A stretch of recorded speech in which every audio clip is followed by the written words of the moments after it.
Welcome to Launch Code, a premier business podcast, starring Evan Hafer, Matt Best, and Jared Taylor.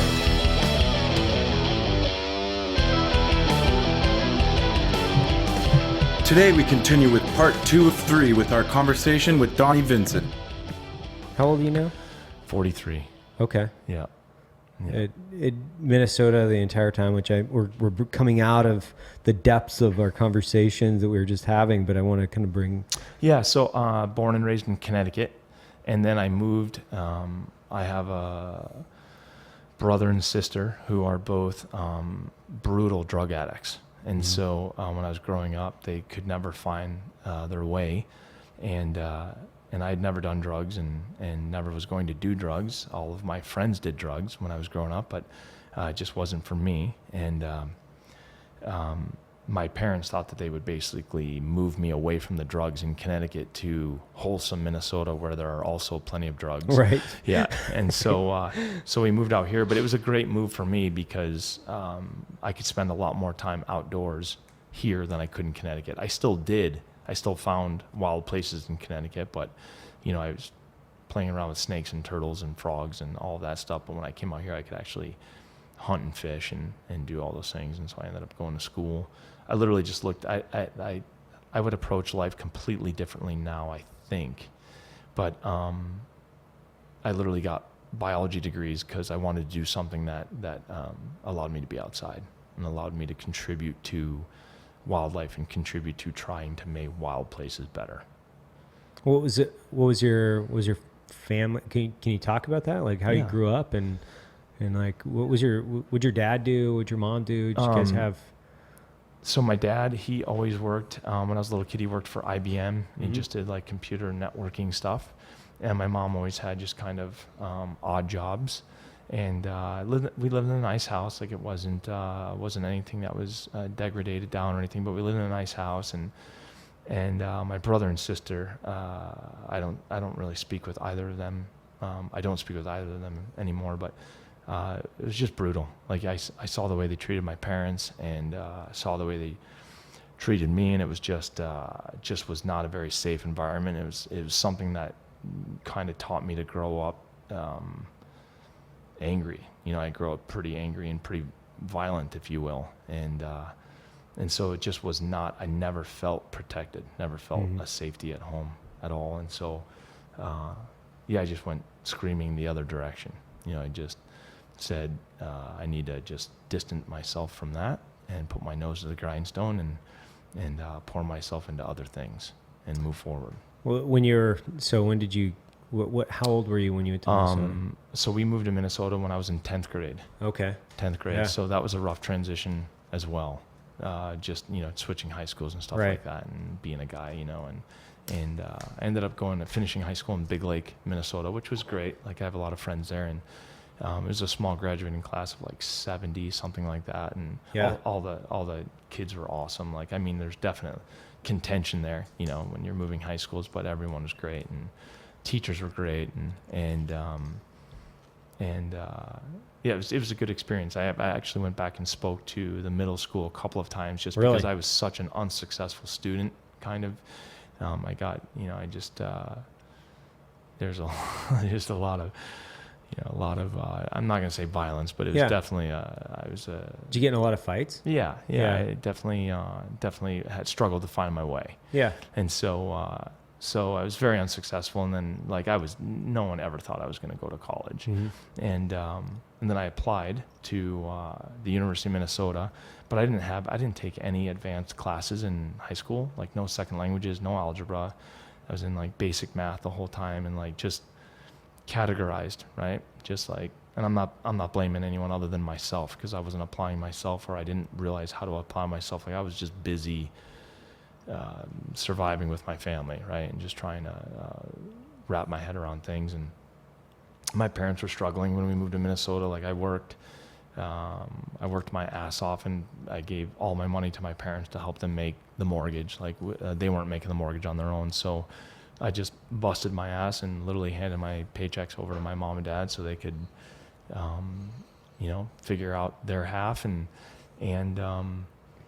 And then as soon as I graduated high school, I needed to get out of there. And so I had a Labrador that I used for hunting, and she was awesome, this little lab named Claire, and like love of my life. And so when I moved out of my parents, I was looking for an apartment. I wasn't yet going to go to college, didn't have the money to do so. And so when I got out, I couldn't find an apartment that would take a dog. So ended up finding a little crappy house and buying it, and then eventually started working a couple jobs and saved enough money to go to college. And what were you doing? Like, what kind of jobs were you doing? I worked at a veterinary hospital, and working there as an assistant, like a technician, if you will, assisting the doctor in surgery and things like that. And then so I would leave there, and then I would go and work as a phlebotomist, drawing people's blood. The second half of the day, and then I would just do that to save money. And then I was going to school, and so it's busy. Yeah, that's a lot different than I was envisioning for some reason. I don't know why. Yeah. So then I saw a brochure one day for the University of Minnesota College of Natural Resources, and there's a moose on the cover of the brochure. Yeah, I was a pretty lost soul when I was younger, and never felt very intelligent. Never felt like, I just felt like it was going to be an uphill battle. So I better button my shit down and just try to focus as much as I could and push forward. And so that was the other cleansing aspect of, I've never even actually talked about any of this, but that was the cleansing aspect of going to the wilderness also, because like that's where I felt completely at home. It was, like, I think the last time you and I were doing a podcast with Matt Best, he was kind of asking, are you afraid of grizzly bears? Are you afraid of wolves or whatever? And I literally never have been. They've never entered that section of my mind. And I've been very lucky, because I've hunted Alaska. I don't know, I've been there 20 times with just my bow. Like, I would go up there and I wouldn't even have a firearm with me, right? And so, but I saw this brochure and I applied to college, and the administration was like, there's no way in hell you're getting in to this school. And so you have to, basically gave me 2 years of curriculum that I had to go and do before they would accept me into the program. So I went and did that, and then got into the program and went through that. And then right out of college, I studied tigers first. Was the first big gig that I got in Bangladesh and Nepal, which was so Indiana Jones, it wasn't even funny. Like, I worked for a guy named David Smith. He's one of the top tiger ecologists in the world, and just a gnarly dude. And he literally, like, I was in his office, and he has white hair, and he'd always like purse his lips, and he pulled out this piece of paper, and he's like, okay, now Donnie, this is what I want you to do. I want you to fly from Minnesota. You're going to fly to Bangkok. You're going to fly to Tokyo, then Tokyo to Bangkok. You'll overnight in Bangkok, and then the next day you're going to fly to Jashore, Bangladesh, and then that's going to be the international airport, and you're going to see these gates there. You'll see all these guys with machine guns. You're going to go out the gates, and you're going to walk over to the domestic airport. And once you you're going to land in Dhaka. You're going to land in Dhaka. You're going to go through these gates. You're going to walk over to the domestic airport, and then you're going to fly down to Jashore. You'll land on a dirt strip. Just make your way into Jashore there, and just don't talk to anyone. Don't take a ride from anyone, and just sit there on the street corner, and I'll find you. And he wrote it all on a half sheet of piece of paper and handed it to me. And he's like, okay, I'll see you in Jashore in a couple of days. So I was just like, okay, like, let's do this. And so I did all that, flew to Tokyo, flew to Bangkok, overnight in Bangkok, and then flew to Dhaka. Once I landed in Dhaka, life got real in a hurry. Like, lots of machine guns there, lots of very aggressive individuals, beautiful country. Awesome people, but it was just very real in a hurry. And so I actually left the airport in Dhaka and went to walk through these gates to walk over to the domestic airport. And this guard is like, no.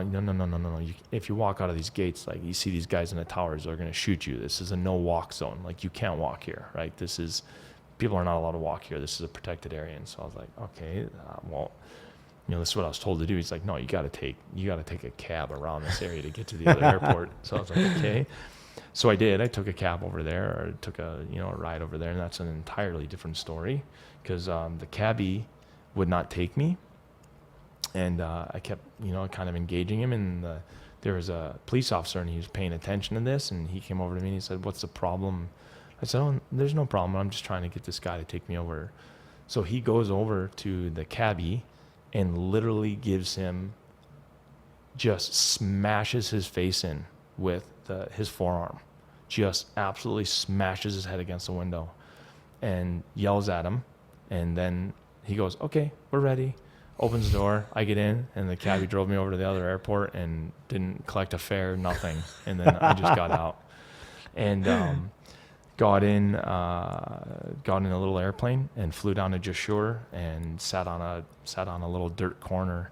And some other things happened in there. There's a lot of things happened really fast, and they're, not stories like you have, but pretty sensational things. And so I just sat there and waited for my professor to roll up, and he, all of a sudden, like 3 o'clock in the morning, here comes a Range Rover, and there he is. And from there we headed off into the jungle in a boat. And so it's pretty wicked.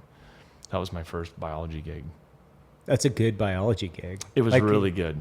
Yeah. That's an incredible biology gig. Honestly, that's fucking incredible. It was wicked. And so Bangladesh, the southern portion of Bangladesh, is the world's largest mangrove swamp called the Sundarbans. Mm-hmm. And so that's where we did all of our research, was in the Sundarbans. Yeah. And how long were you out there? Just a couple months, a month there. And then from there we went to Kathmandu. Mm-hmm. And then from there we went down to southern Nepal into the Royal Chitwan National Forest, Death Valley, they call it. And there was pretty cool, because I went to work every day on an elephant, because the grass was too high, and the tigers were big time, both in Bangladesh and Nepal. They have big time man eaters, right? So like, they're taking people all the time. What were you studying? Tigers, Bengal tigers. What were you, so in Bangladesh, we were looking at true population. So there's this equation called the line transect study. So essentially, it's like you're counting every time you have an event with a tiger, that's counted as one. Whether it's a track, you see one, every little thing that reminds you of a tiger, whether it be an actual track or seeing one, or not reminds you, but indicates a tiger, that's an event. And so then that's put into an equation, and there's, the equation takes in certain aspects of it being the same tiger or new tigers, and just comes up with some idea of what the population might be.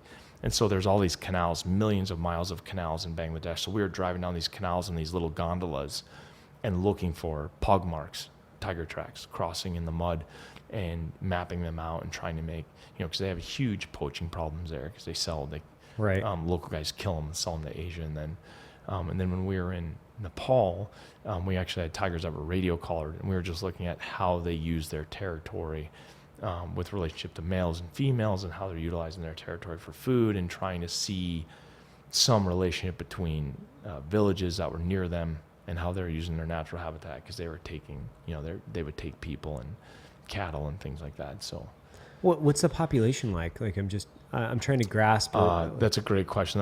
It's thousands, right? Yeah. It's thousands. It's not tens of thousands. It's thousands. And what's the procreation cycle of a tiger? Like, So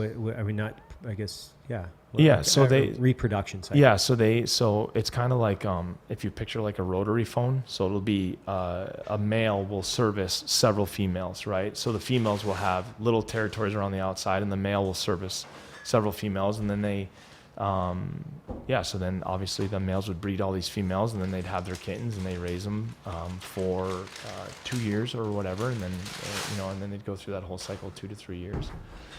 And so it was wicked though. It was wicked to go to work every day on an elephant. It was just crazy. And did you had to have seen? Not once. Not one. Not once. Never saw a tiger. Not once. Not once. Literally saw. Like, could see with the telemetry, like the tiger's right there, literally right there. But the grass is so tall, like couldn't see. Not him. once. Not once. No. And I was actually not complaining about it, but I was like, man, I'm bummed that I'm not going to be able to see a tiger, or I didn't see a tiger. And one of the researchers that I was with, he's like, oh, I've been here for 6 years. I haven't seen one yet.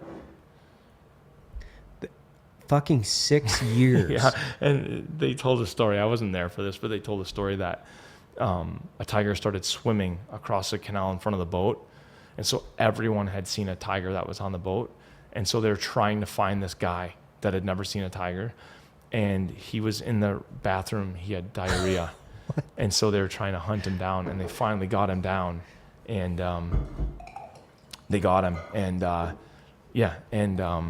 and they literally got him out on the bow of the boat as the tiger was slipping into the jungle, and he didn't see any of it. He literally didn't see it. That's yeah.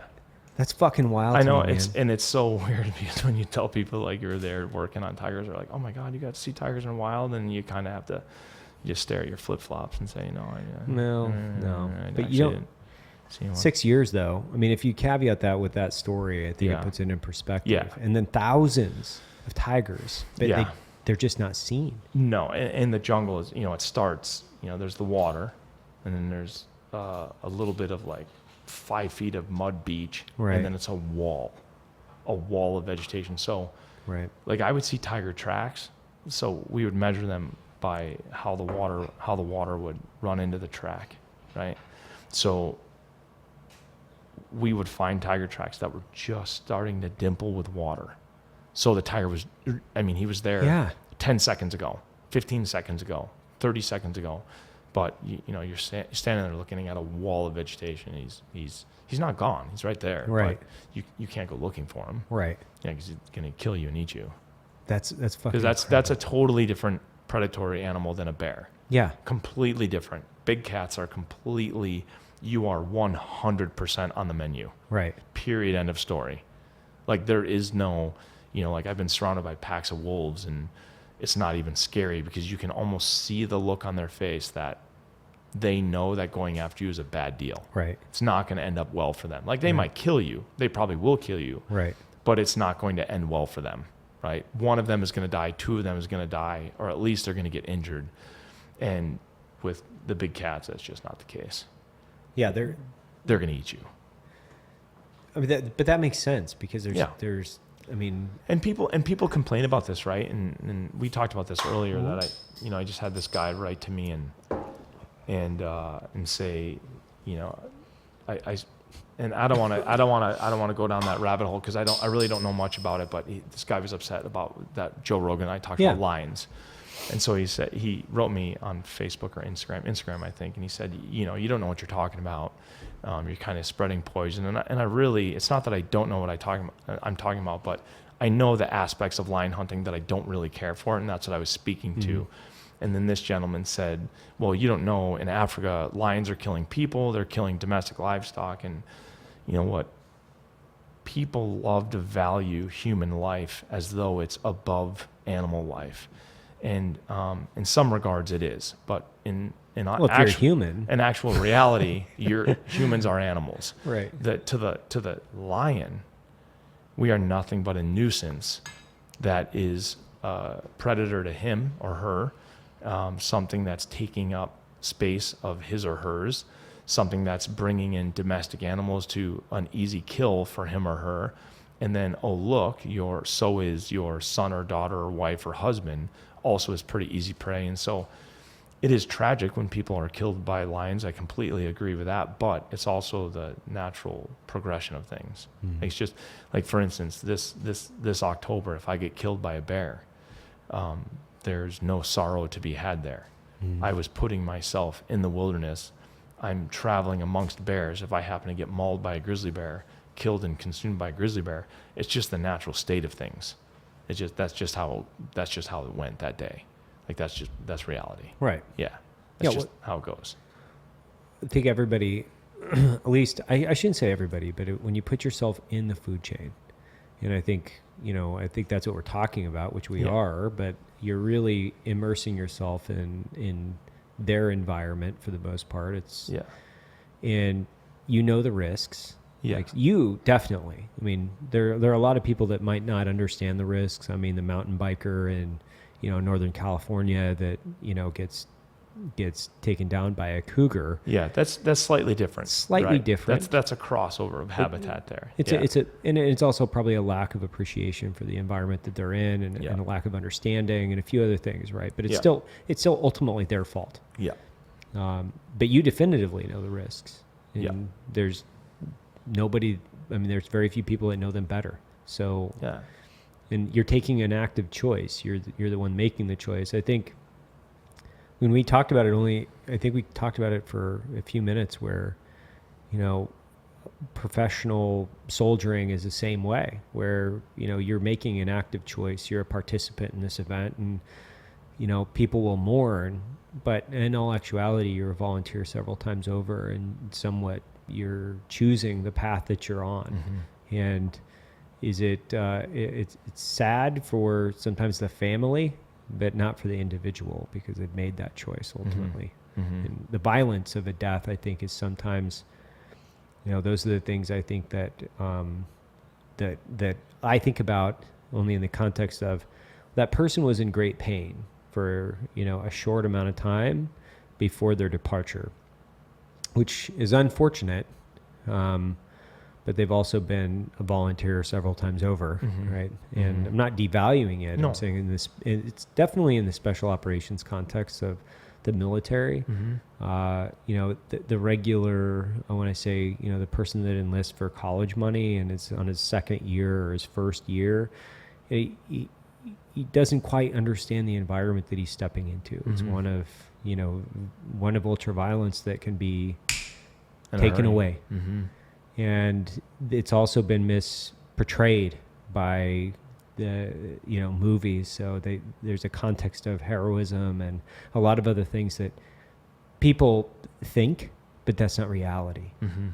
And I think if people just understood the environments that they were putting themselves in more effectively, we would have much greater understanding. Like, we're not talking about, you know, war and hunting necessarily, but it's just a greater understanding of their environment.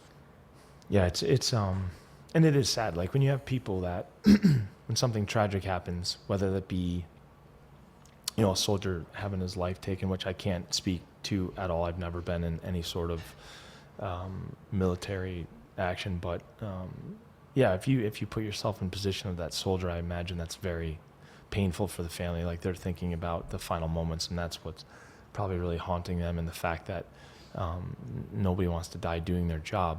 But like you said, your job was engaging an enemy, right? That was you know, none of the guys in your company or whatever you called it when you guys went over there, you know, nobody got handed their gun when they were getting off the helicopter and said, whoa, what are we doing? What are we doing? Here? Well, right. Well, I thought I was going to be handing out chow. Yeah, what do I need a gun for? Yeah. Right. So you guys were super trained, ultra trained for this, and and a lot of us, I think we chose that because that's what we wanted.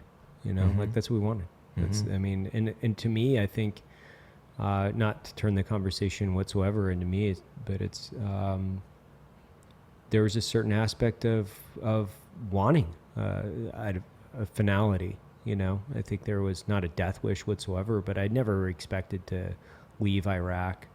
I felt like I was going to leave Iraq in a box. Yeah. But that was definitely a choice that I made, and there was a kind of a degree of disappointment when I left on my last trip, and it's like, fuck, I guess I didn't die here. So yeah, I'll go try to die somewhere else. So does that so in some regard, do you think that is not necessarily what you just described, but do you think that's much more when you went into it, you were all in? Like you pushed your chips to the center of the table, and you're riding this out to the end of the game, and you just didn't expect to be the chip winner at the end. Like you were just completely engrossed in the experience, and then, you know, your final ride home, you're like, oh, son of a gun, I finished it out. Yeah, I think that there's a lot. There's a backstory, which is years and months of just kind of accepting the fact. And I think that, you know, in March of 2003, I think I just accepted the fact that I was going to die there, and, you know, wasn't trying to necessarily get killed every year after that, but I just accepted this was probably going to be the place that I die. And I kind of wrapped my mind around that and was not only prepared, but probably just in the context of mental understanding, just to get up and do your job every day. Did you, and I don't even know if I can ask this, but did you ever have an instant, you don't have to tell a story. I'm not asking that, but did you ever have an instance where, somebody just simply missed? Like, oh yeah. It was like where you sit there and you look at your buddies and you go, like that could have been the one. Oh yeah, for sure. Yeah. And I think that you get comfortable, but you don't think about it right necessarily at that point. You think about it later. You're like, oh shit. Sure. Oh, that was close. That was close. And then you don't think about it. You know? And then you just because if you think about it too much, you're like, okay, well. Yeah. But or you start analyzing it, like, okay, like you're looking at a play on a field, like, okay, well, what could I have done differently? Sure. But I think that, being a conscious, like, and that's being conscious. And I think there are a lot of people that they're not conscious. They go through life, they don't really make decisions. They let life make their decisions. Yeah. And then they find themselves in environments that they're not appreciative of. They don't quite understand. So in the context of this conversation, like, you'll find people being mauled by a fucking grizzly bear on a hike because they think they can feed it fucking berries or something, right? Where it's like, you have no clue as to the context of your situation, and ultimately you are the one to blame for this. Yeah. It's not the bear, it's not the predator. It's you. Yeah.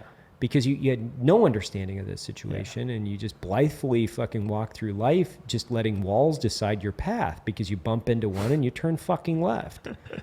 That's a great analogy. And that's like sometimes people they'll ask me the same thing. Like, obviously, again, it's not the stuff that you were doing, but people say, "Oh my God, you're in Alaska without a gun," and you have a death wish, and I've just never ever, the thing that scares me, or the thing that, like, I've had several instances where I, like you just described, I'll sit back in camp later that night and go, oh, like, I just dodged a major bullet today, or, yesterday or whatever, and start to think about all the elements that had to happen for me to live in a particular instance, and realize that, I narrowly escaped death in a certain instance, whether it be an airplane ride or, for me, it's more often it's weather, right? It's weather, the one that's what catches up to you in a hurry. Right. And I've had a couple of days where I probably should have wanted to, I wanted to stop walking, wanted to stop and just sit down and go to sleep, if you will. But yeah, it's I can definitely appreciate that idea of putting yourself out there, and I think that's the reward, honestly. I mean, I'm not speaking to the stuff you did, but, I just don't want to overstep my boundaries, because I have some idea in my mind. I've painted a picture of the things that you've been through in my mind, but it's just a tale that I've told myself. So, the stuff that I've done, though, is it's much easier to conceptualize reality, I think, for people. Like, they, getting attacked by a bear, or being in an airplane crash, or getting swept away in a river, drowning, dying from exposure. These are all things that are way more easy to wrap your head around than what you're doing.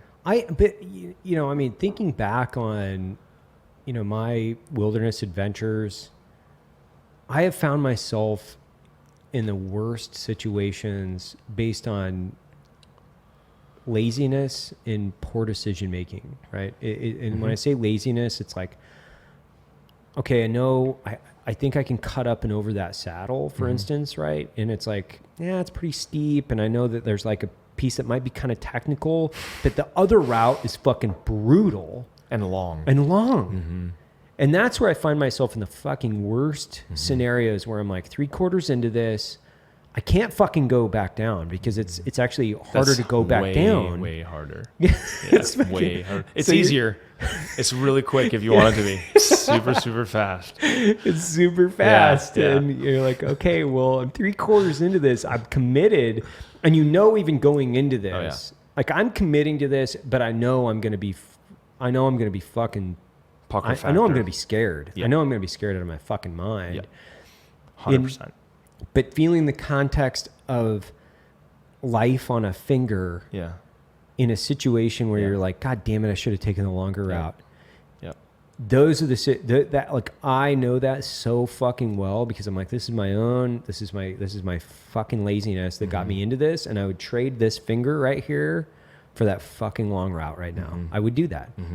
Every it's funny that you say that because other than airplanes, and airplanes too, every scenario I've been in that's been horrible and dangerous, other than rafts. Rafts is one that I've never been in control of, right? If I'm in a sweeper and flip the raft, that's just bad boating. That's just not having technical skill of, and I run into those situations still as, you take on a task, like you just said, taking the short route, you take on a task and then, you have to do something for the first time at some point. And so like you realize that you're out of your set of skills and you get caught with your hand in a cookie jar. So that's one thing, but almost every other dangerous scenario that I've ever been in has been laziness or having a beautiful day and just saying, well, okay, so I have to go, like 17 miles today. So I mean, it's not going to rain or snow or anything today. So I'll just take this super light gear, go really fast because I'll get there in no time. And then, a couple of hours into it, a blizzard hits and it was a really bad decision. Really bad. You're referencing one specific event. Yeah, I had an event where we killed a sheep in the Chugach Mountains of Alaska. Really rough place. And it was beautiful bluebird day. And we were hiking some of the meat out to get the meat out in time because it was pretty warm in there. And then we were going to come in the next day and get our camp out. And we were just having it wasn't that we couldn't carry our camp too. It was just that we were having fun, like enjoying the mountains. And we'd killed early in the hunt. So we had 10 days and we killed on day 3. So we were just enjoying ourselves. So a friend of mine hiked out he wore cotton army fatigues, which was a bad decision all the way around, and a fleece pullover. And I had North Face tech wear technical pants on, but just really light. And then a Patagonia, like R3 synthetic, pullover, zippy, like nothing to it. Hiked out, everything was great. Hiking back in, ran into a couple of their sheep hunters and they said, hey, where are you guys going? And we said, we're going up here. And they said, it's a blizzard right now. Like you guys are gonna have to walk a long ways in a blizzard to get to where your camp is. We saw where your camp was. And we kind of looked there and we're like, yeah, okay, cool. Thanks for the heads up. Like we'll pick our way up there and we'll see what it's like. And if it's bad, we'll turn back. It was really bad. And we pushed towards camp and, I couldn't feel anything. I could not feel anything. Literally, this is going to sound very crude. The only thing that I could feel was my testicles. And I could feel water dripping off the back of my testicles was the only thing that I could feel basically from my waist down. And we were falling down every couple of steps. And when you sat down, it felt great. It felt really good to sit down. And you just like, oh, this feels like, this is almost orgasmic to sit down. Like it's really peaceful. I completely see how people pass away when they're hypothermic. I felt those stages of advancement.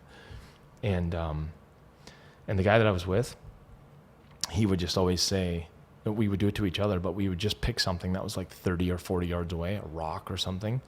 And he'd say, hey, I bet you can't get to that. And we'd lumber up there, and then I'd say, okay, see that big rock? Okay, I bet you can't get to that. Just do that all the way up there. And we picked our way to the camp and got to our tent and stripped down naked and got into our tent and freaking huddled together. And we freaking shivered for probably 8 hours, something like that. It was, I don't know how close we were to death, but it was, it sucked. It was really scary, super scary.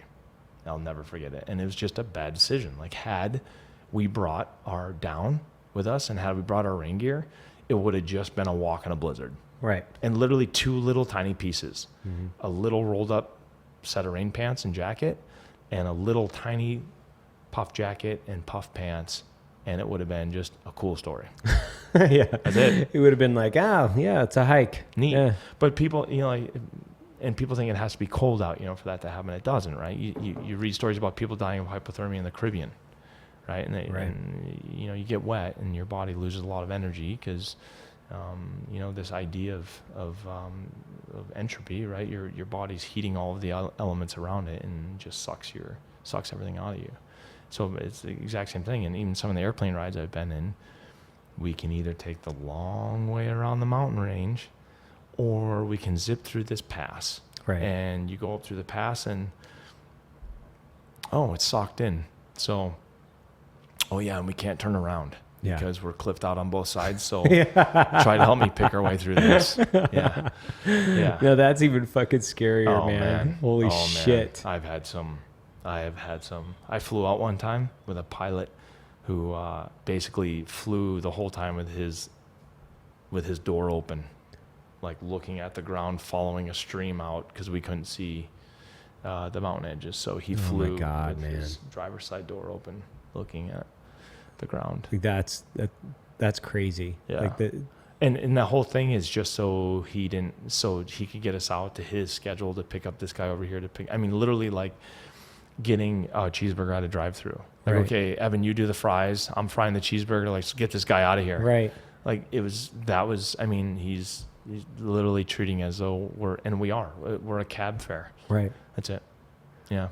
Yeah. I mean, and how many wrecks are there in Alaska? Too many. Way too many. Oh yeah. Right? Like if you actually, down here when the airplane crashes, it makes the news, God. up there. Nah, it might make the news if it happens near a city or something like that, but there's a whole bunch of them. Yeah. I mean, I read some statistic somewhere. We've got a little Cessna 172 now. So we bought one not too long ago. The BlackRifle bought one? Mm-hmm. Yeah, right on. And Sick doesn't have an airplane yet. Well, I can't really say that this was like a huge expense. It was actually more expensive to get it airworthy than it was to purchase the plane. Sure. Even though we did fly it out of Atlanta to here. Yeah. But we wanted, we wanted something that we could futz around in out here in Texas, because I ultimately want to be able to fly for a lot of different reasons, like as I transition away from the business, because eventually it'll happen, right? Yeah. There's a point to all of this, and it's not to actually make more money. It's actually just to buy my own freedom back. Like buy time. Yeah. I'm just buying my time back. Yeah. That's all it is. Yeah. And I want not to transition this, but the plane represents a lot of different things where it's like, transitioning away from the military, I transition in here. But the plane for us was like, I got to learn, and this is a relatively safe place to learn how to fly too, because it's flat as fuck. The air is super consistent. You can land it, That plane you can land almost anywhere. Yeah. And so Jared Taylor and we were like, hey, let's buy this plane. It was super inexpensive, and we'll learn how to fly. And eventually, this story is leading to an end, which is like, man, I've got to be able to get into the backcountry. Yeah. And I want to do it by myself because I'm too much of a fucking control freak to be able to, like, and when I say that, like, I can fly with other people, don't get me wrong, but I've flown a lot too in the mountains of Afghanistan and all around the fucking place. And I'm like, man, I want to be able to do that, just to be able to make sure that if I want to get in the plane and fly somewhere, I don't want to schedule it with somebody else. And I want to be able to make good decisions. Yeah. Really consistent, conservative decisions based on, like, no shit. Okay. Hey, you know what? I don't need to go anywhere today. Yeah. You know what? I don't need to go anywhere today. Yeah. I'm going to go kayaking. Yeah. I'm going to go kayaking. I'm going to sit by the fire and fucking read a book. Yeah. I don't know what I'm going to do, but I'm not going to fly. Yeah. Like, that's all I'm going to do. Yeah. And, cause I know that, and I think you do too, like, everybody isn't created equal. And, you get a bad pilot, that's it's the same kind of odds as like running the fucking roulette table sometimes. Yep. It's like, man, you get a bad pilot that makes bad decisions, and ultimately laziness and bad decision making. Mm-hmm. And everybody is susceptible to that because I Mm-hmm. think that I'm a pretty consistent good decision maker, Mm-hmm. but I'm still susceptible to laziness and bad decision making, just like Absolutely. everybody else. Especially when it's tied to, when it's tied to money. Yeah. Like, and some of these guys are running a business, and yeah. Yeah. There's been I've heard horror stories. I've had a couple of instances myself but I went through and done my homework and picked good pilots, Yeah. but still, I mean, I flew with a guy last year. I won't name him, but unbelievable pilot, unbelievable pilot. But even with him, we were landing on a little tiny airstrip. And when I say airstrip, I mean it was a little tiny hill that led to a cliff. Right. And we needed to come in really shallow and basically hit the face of the hill to stop before the cliff. And when it went well, it was great. But on one of the days, the wind switched. So now we had to take off basically downhill, right? And it was just, even looking at it, it didn't add up in your mind. Right. Like the airplane's going this way, there's a hill right there like this.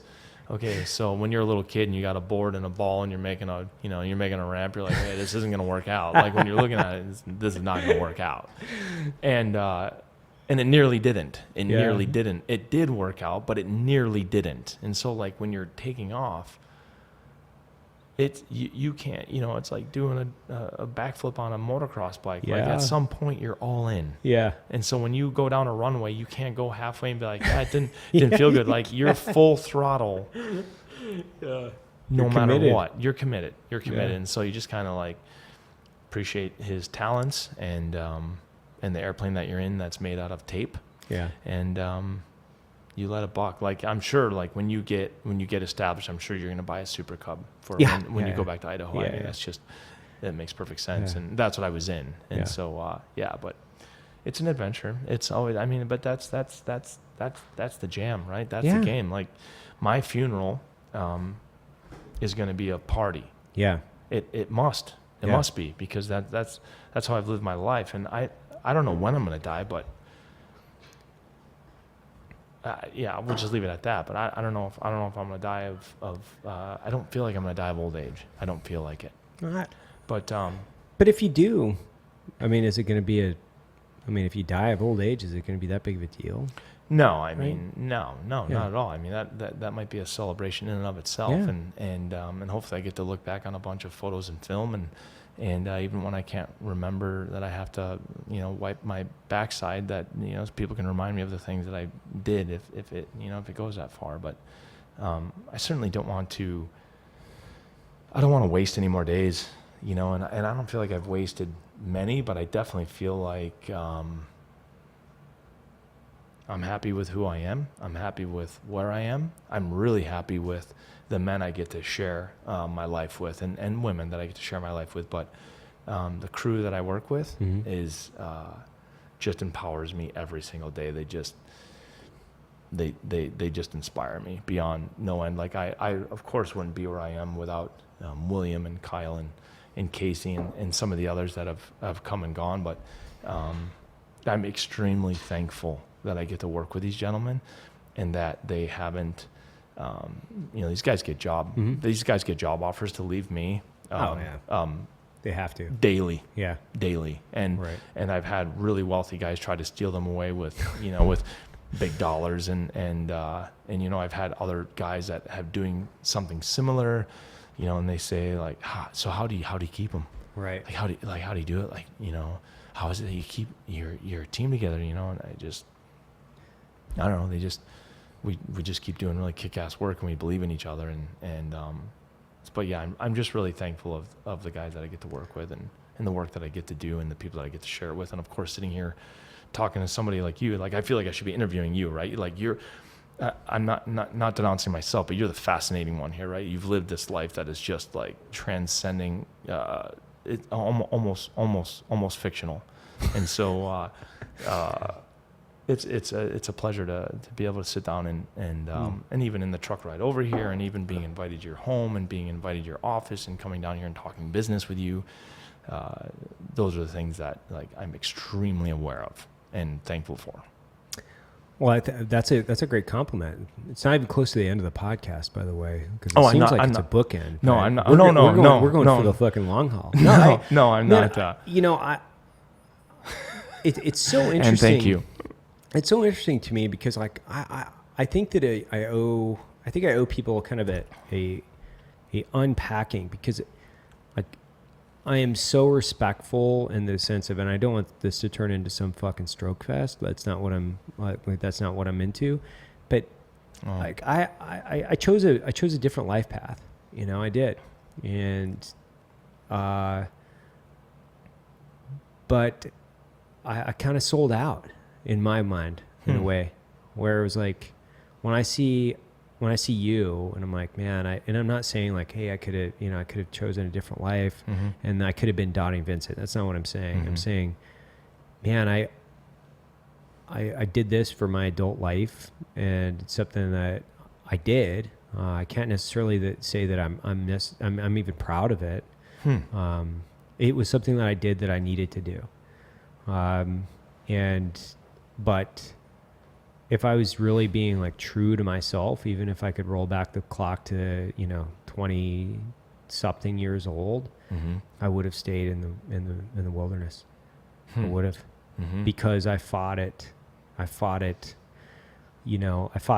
fucking daily, if not weekly. Like it was something that, I felt like I had to serve my country. And don't get me wrong, I think it's extremely commendable. Oh, yeah. But I've also gone through an entire different evolutionary cycle where I'm like, I was a tool. Yeah, I'm sure when you went into it, there was a nobility to it. And I'm sure when you came out, I'm sure the picture you painted, like most of us, all of us, I'm sure the picture you painted did not fit what you experienced when you came out. No, because I bought into a fictionary tale. Yeah. Which they sell really well. They do. Yeah, they sell really well. They sell really well, and I bought into, after a few years I knew that. But it was also as institutionalized, to a certain degree. I felt like I would find it, like, you feel like you're going to find the fucking Shangri-La or some shit, but you never do. You just see more death, more carnage, more destruction. I'm not a pacifist whatsoever, but I'm probably closer to a pacifist in my life today than I ever have been, just in the context of these are wars of choice. Like Afghanistan is a war of choice. Iraq was a war of choice. Yeah, they ran some planes into the towers, and I'm not discrediting that, but we fucking stomped them into moon dust, and we could have done it, quickly. 15 fucking years ago, and proved a point and crushed them like a cockroach under our boot, and we could have done that 15 fucking years ago. And the rest of this exercise has been, in my mind, truly an exercise of moving wealth from the taxpayer into the military-industrial complex. And when you wake up one morning and you're like, oh, okay, so I'm part of that transfer of wealth, and I should have been spending a fucking decade of my life like running fucking ridges and doing the things that I was really like happy doing. I think that's what that's a realization that I came to. I came to it in the middle of the Frank Church several years ago, where I was like, oh, fucking shit. Yeah. Like I looked up, and I can tell you and I know like certain events in my life. I know like the point, the place. Like I was knee deep, like probably 2 months into just, rowing boats and banging some hippie chick on the fucking river for like 2 months, and it was great. It was like, oh yeah, so this is what life is all about. Oh, this is great. But I mean, and I completely hear what you're saying, but the reason the things that you chased going in really were defining who you were and are, right? The differences that you were chasing, the differences that you were going to make and did make, were sensational. And so, but it's difficult to conceptualize because I agree with you. I have nothing to do but agree with you because it's an extremely valid point, but it's also it's difficult to talk about because of so much investment by you and so many others, and some that lost their lives. To just reducing it down to what it may actually be is makes it even a tiny bit more unbearable to think about. I'm not discrediting it whatsoever. Of course not. I'm just saying from my point of view, which I'm nothing. We're less than a grain of sand in the whole context of this big beach. And at the end of the day, I have one opinion of fucking, millions of billions of other, like we're nothing. And so I'm not right. Yeah. There's no way I can be right, actually. Statistically, there's no way I can be right. But I have my opinion because I have a fucking free floating connection of fucking electricity that allows me to make fucking noises come out of my mouth.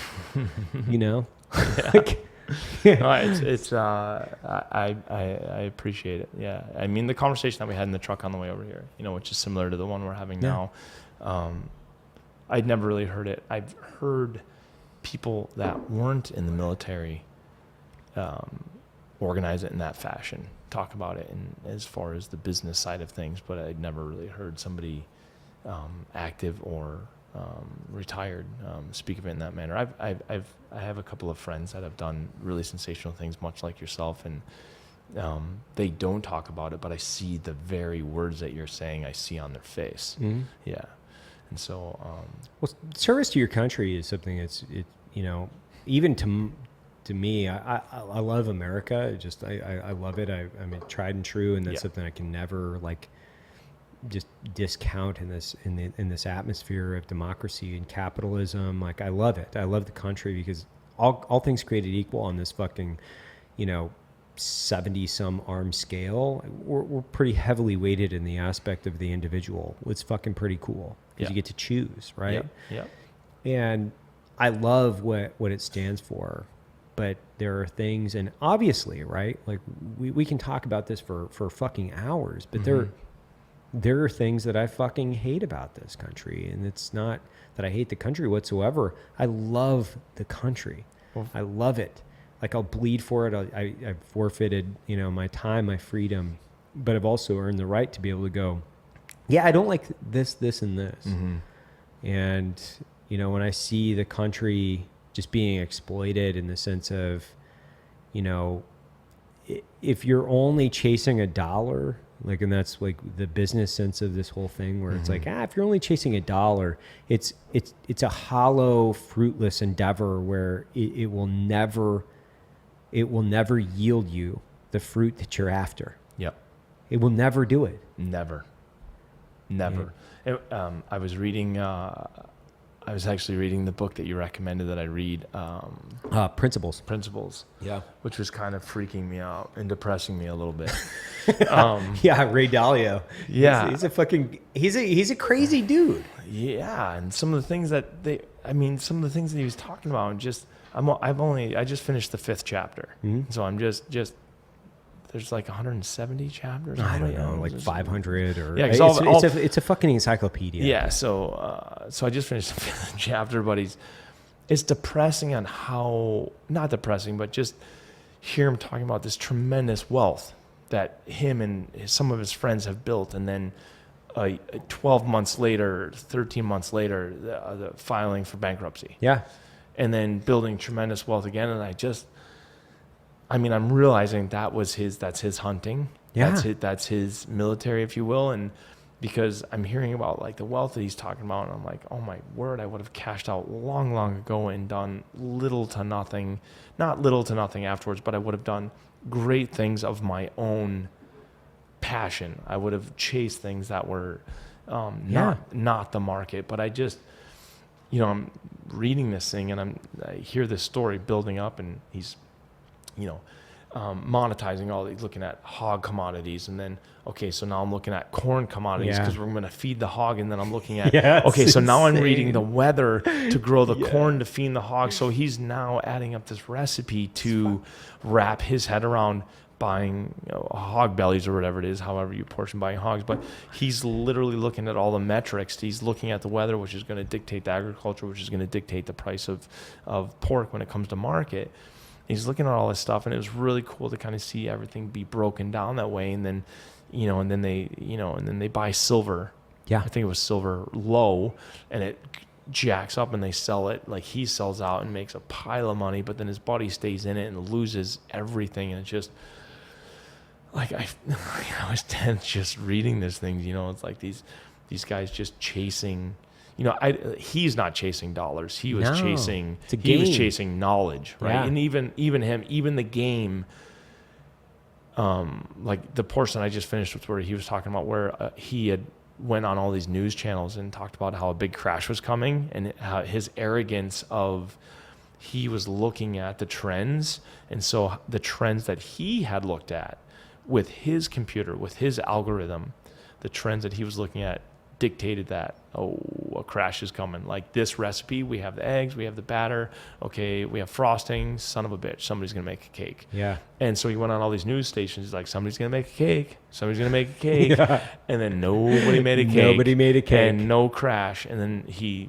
looked like such a fool, because he let his ego and he was sure that this was going to happen. And that's when he kind of realized that nothing is a sure bet. Nothing. Absolutely nothing's a sure bet. And so he started looking at all these things, but it was just these guys that are chasing, like, I just have never chased money in that regard. And to that point, like, I get, I don't know, 20 letters a day from guys saying, how do I do what you do? How do I break into the industry? How do I work in the hunting industry? And I have no answer for that or them whatsoever. There is no recipe to bake this cake to predict I have no prediction of doing this, none whatsoever. It's just, it's almost as though the job will find you. I mean, if you just want to work in the hunting industry, if you have any talent whatsoever on anything, you'll find a job. Right. Like, if you're smart, if you work hard, if you know how to run a camera, if you know how to balance a checkbook, if you know how to design something, engineer something, any skill at all, that's all the hunting industry is. If you want to hunt for a living, there is no such job. Right.